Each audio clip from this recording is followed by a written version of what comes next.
Hello everyone, आज का ये जो वीडियो होने वाला ना, ये स्पेशली उन बच्चों के लिए होने वाला है जो मैथ में बहुत ज़्यादा वीक हैं और अपने आप को कहीं ना कहीं कमज़ोर फील करते हैं दूसरों से कि मैं ये नहीं कर पाऊंगा, मैं फेल हो जाऊंगा इस साल। मतलब ऐसे स्टूडेंट्स जिनके मन में डर रहता है कि यार मैथ में फेल नहीं हो जाओ कहीं पे इस बार, है ना। तो उन बच्चों के लिए स्पेशली वीडियो है और मैं आज आप लोग को इस तरीके से और इतने आसानी से इस चीज़ को एक्सप्लेन करूँगा ना।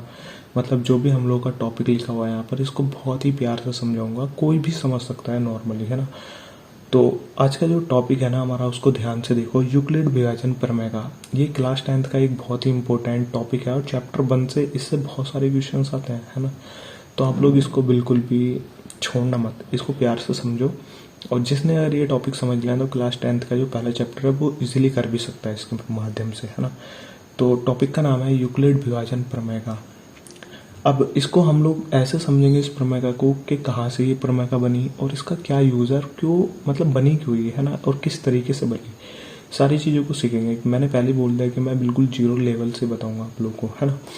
तो यहाँ पर मैंने प्रमेय लिखी हुई है, आप लोग इसको एक बार पढ़ सकते हो और मैं अपना एक रफ पेपर पे इसको बिल्कुल शुरुआती से बता रहा हूँ। ओके, आप लोग एक बार इस चीज़ को देख लो।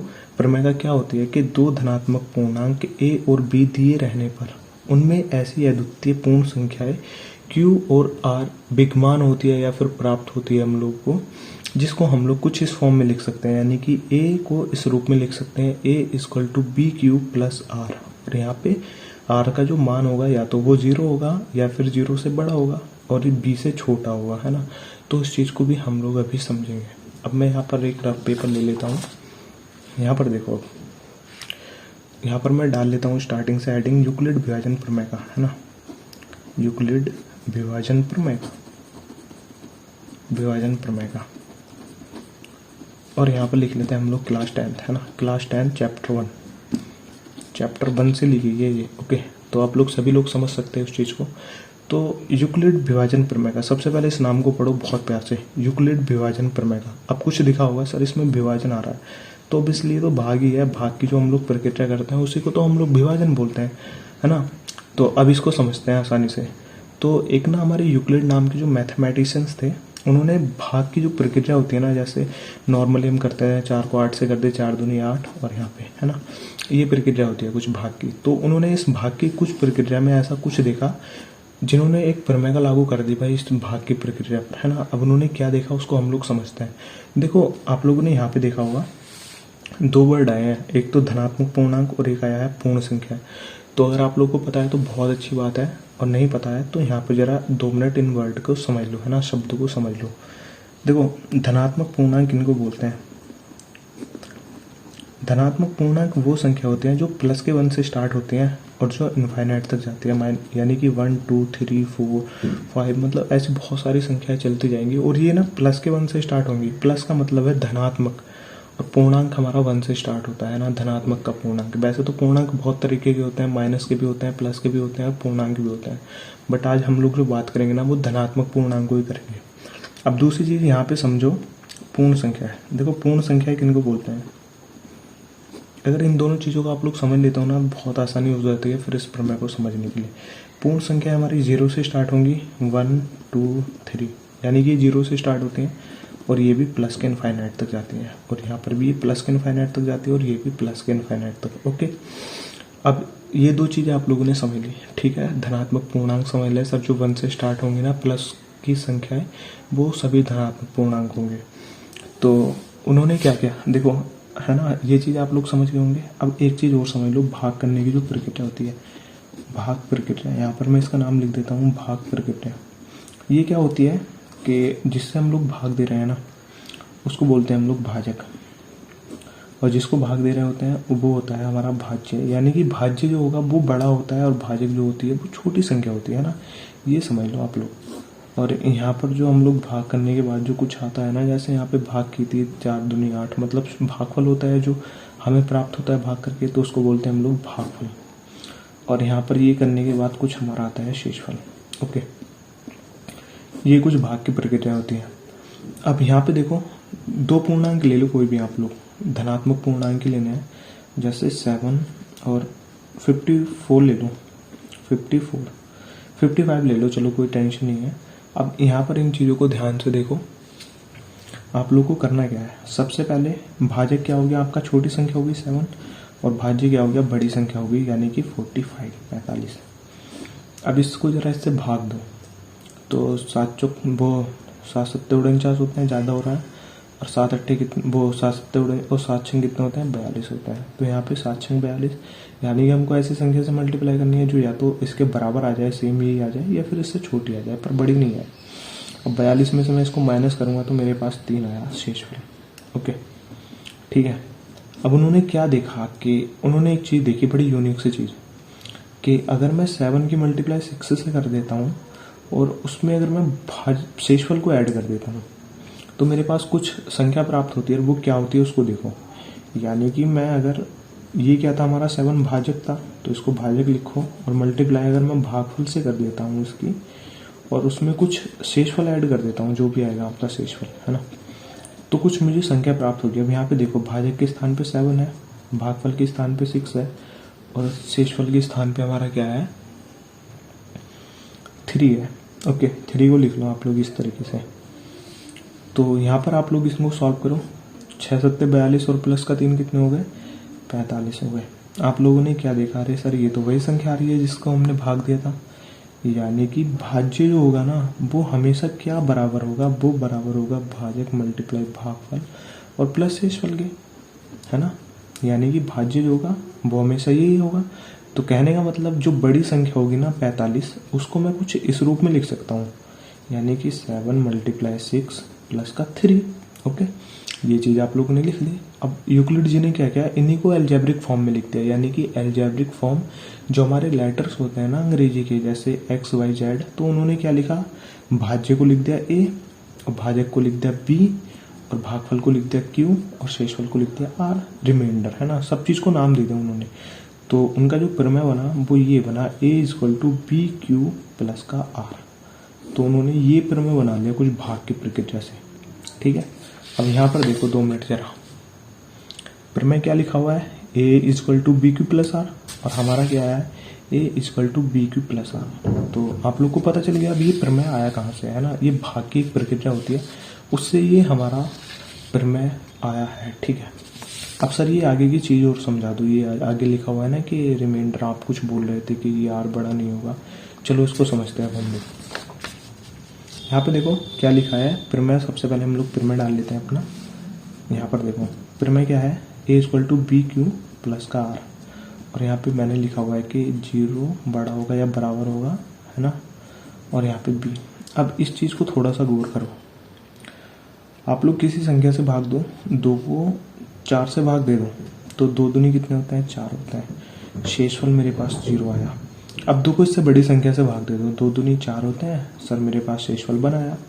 अब 2 को इससे बड़ी संख्या से भाग दे दो, 6 को, 2 तिया 6 होते हैं, पूरा पूरा डिवाइड हो, शेषफल 0 आया। अब इससे बड़ी संख्या से भाग दो 2 को 7 से, तो 2 तिया 6, और यहाँ पे हमारा शेषफल 1।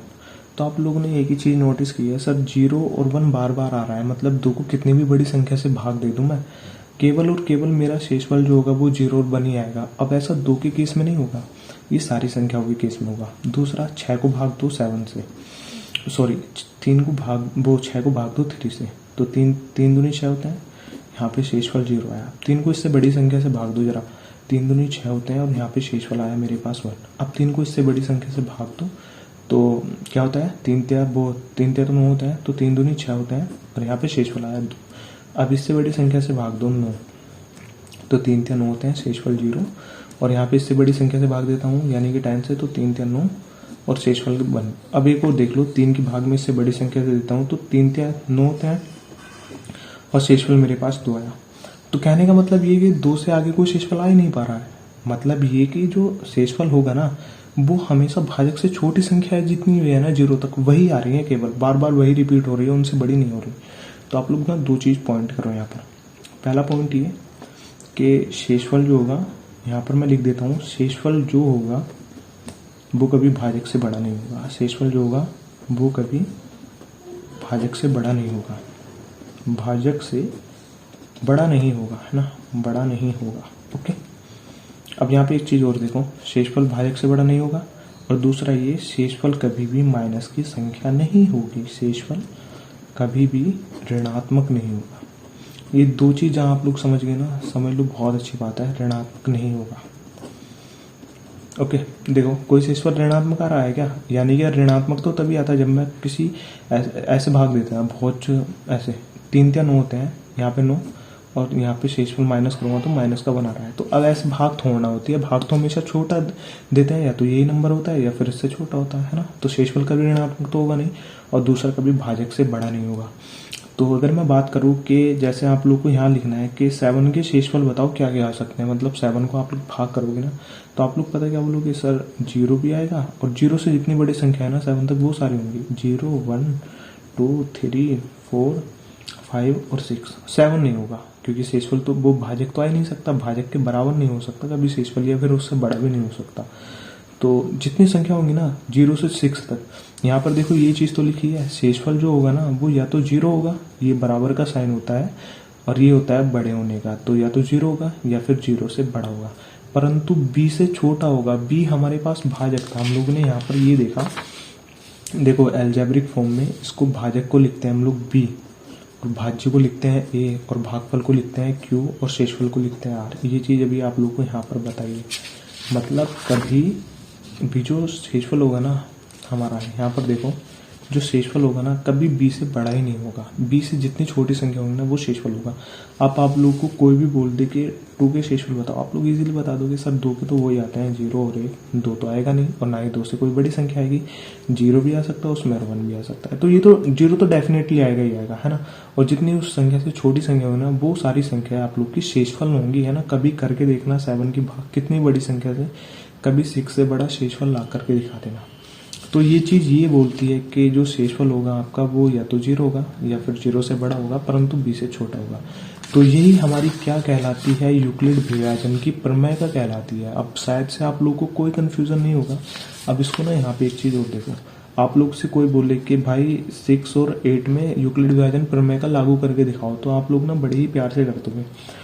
जो बड़ी संख्या होती है उसको हम लोग a मान लेंगे, और जो छोटी संख्या होती है उसको b मान लेंगे। अब यहाँ पे 7 यहाँ लिखेंगे हम लोग छोटी संख्या को, और 8 को यहाँ लिखेंगे। तो यूक्लिड विभाजन प्रमेय का क्या होती है, equal to b cube plus r होती है ना। तो आपको q और r जो होती है वो यूनिक संख्या होती है, यानी कि पूर्ण संख्या हो सकती है, वो उसमें 0 भी आ सकता है ना। यहाँ पर लिखा हुआ है ना पूर्ण संख्या q और r होंगी। तो अगर आप लोग को कोई बोले ना कि 7 और 8 में यूक्लिड विभाजन प्रमेय का लागू करके दिखा, तो आप लोग क्या बोलोगे, 7 मतलब 7 ही कम 7, तो यहाँ पे 7 और शेषफल मेरे पास 1 आ गया। तो मेरे पास b तो ऑलरेडी 7 है ही है, और q मेरे पास क्या है, देखो 1 आया है q मेरे पास 1, यहाँ पर हम लोग 1 लिखते हैं, और r जो है ना मेरे पास वो भी 1 आया, तो यहाँ पर r लिख दो। और ये मेरे पास क्या है 8 है, यानी कि a को अगर मुझे प्रमेय को रूप में लिखना है ना इन दोनों संख्या को, तो मैं उसको कुछ इस तरीके से लिख सकता हूँ। तो यही हमारी प्रमेय का होती है। अब इसका ना प्रयोग देख लो, इसका प्रयोग हम लोग कहाँ करेंगे। सबसे पहला प्रयोग क्या होगा, मतलब पहला इसको हम लोग एचसीएफ निकालने में प्रयोग करेंगे। बहुत ही महत्वपूर्ण होता है, एचसीएफ निकालने के क्वेश्चंस भी आते हैं कि यूक्लिड विभाजन एल्गोरिथम का, वो एल्गोरिथम होता है, और ये थी हमारी प्रमेय का। तो यूज तो इसका भी उसमें होगा एल्गोरिथम में, वो हम लोग नेक्स्ट वीडियो में देखेंगे, है ना। दूसरी चीज देखो, इसको ना किसी कथन को सिद्ध करने के लिए प्रयोग किया जाएगा। कथन को सिद्ध करने के लिए जो क्लास 10th में क्वेश्चंस होते हैं ना, कि दर्शाइए कि कोई पूर्णांक कितना है इस रूप का हो सकता है, वैसे क्वेश्चन कथन को सिद्ध करने में, है ना। तो नॉर्मली इसके 2 ही यूज होंगे हमारी क्लास 10th में, तो इनको हम लोग नेक्स्ट वीडियो में जो जब एल्गोरिथम हम लोग करेंगे ना, कर रहे होंगे, तब हम लोग इन दोनों चीजों को, ऐसे क्वेश्चंस होंगे ना उनको कर रहे होंगे, है ना, प्रमेय पर आधारित। तो बस यही था, और आई होप आप लोगों को ये जो यूक्लिड विभाजन प्रमेय का है ये बहुत अच्छे से आप लोगों को समझ में आ गया होगा। अगर नहीं आया ना तो इस वीडियो को फिर से दोबारा से देखना, आप लोग इजीली समझ जाओगे इस चीज को, और शायद से आ भी गया होगा कुछ बच्चों की समझ में।